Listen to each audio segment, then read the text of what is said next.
Just wanna share one thing about dito sa ginawa kong setup na yun.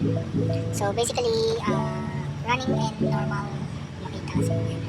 Running siya in 800 or around 850 RPM. Ayan. So, dun sa may... So, ginawan ko siya ng manual idle up kasi minsan, dalawang beses na ako nagpalit ng IACV. So, ngayon, sinubukan ko lang kung pwede ko siyang gawa ng manual idle. So, nilagyan ko siya ng switch.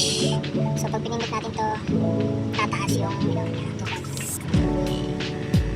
Yan. So, halimbawa ito, naka 800 siya nun. Malayo kasi. Pero yan, natatanaw niyo naman. 800 siya nun. So, pipindutin ko to. Ginawa kong switch dito. Yan. So, naging 1,100 na siya. So, basically, backup siya dun sa IACV pag nagluko. So, lalo na pag full start. So, patayin natin siya. Balik na siya sa normal RPM. Question, paano pag inon mo yung aircon? So, gumagana din siya.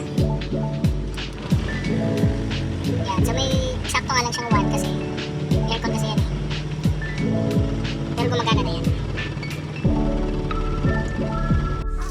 Ito yung sabi ko sa inyo guys. So, meron na siyang idle up. FI to So, GSR FI to 4G92A. So, nilagyan ko siya ng backup na idle up. Meron siyang IACV doon. Backup lang. Hindi sana ito kailangan, pero minsan nakakadalawang IACV na kasi ako. Why not yung maglagay tayo? Ito yung kanyang actuator. Ito pala yung actuator. Ito yung kanyang idle up device na na-activate. So, connected siya doon sa aircon, connected din siya sa switch. Kaya, sabihin ng iba na, ba't ka pa naglagay niyan? Trabaho na ng IACV yan, bumalik ka sa kalungan. Well, para sa akin, mas maganda kung meron kaysa wala. Extra, device, extra maintenance, pero pag nagloko naman yung IACV